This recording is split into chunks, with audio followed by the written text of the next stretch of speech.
नमस्कार. उद्या 15 जानेवारी 2026 गुरुवार. महाराष्ट्रामधल्या सर्व महानगरपालिकांमध्ये उद्या बऱ्याच मोठ्या कालखंडानंतर निवडणुका होते. आपल्या भारताच्या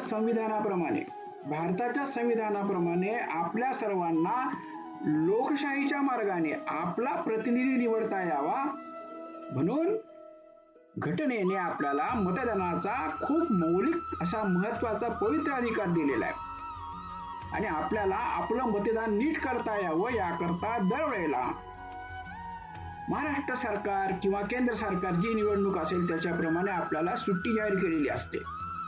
ही सुट्टी मतदान करण्याकरता सोयीचं व्हावं म्हणून दिलेली असते. त्या दिवशी सुट्टी आहे म्हणून कुटुंबाबरोबर फिरायला जायला नसते. आणि म्हणून माझं तुम्हा सर्वांना असं आवाहन आहे की उद्या गुरुवारी 15 जानेवारी 2026 ला तुम्ही सगळे तुमच्या पूर्ण कुटुंबामध्ये जेवढे मतदार असतील त्यांना बरोबर घेऊन आपल्या ठरलेल्या मतदान केंद्रावर जावं आणि आपलं पवित्र असं राष्ट्रीय कर्तव्य बजावण्याकरता मतदान करावं.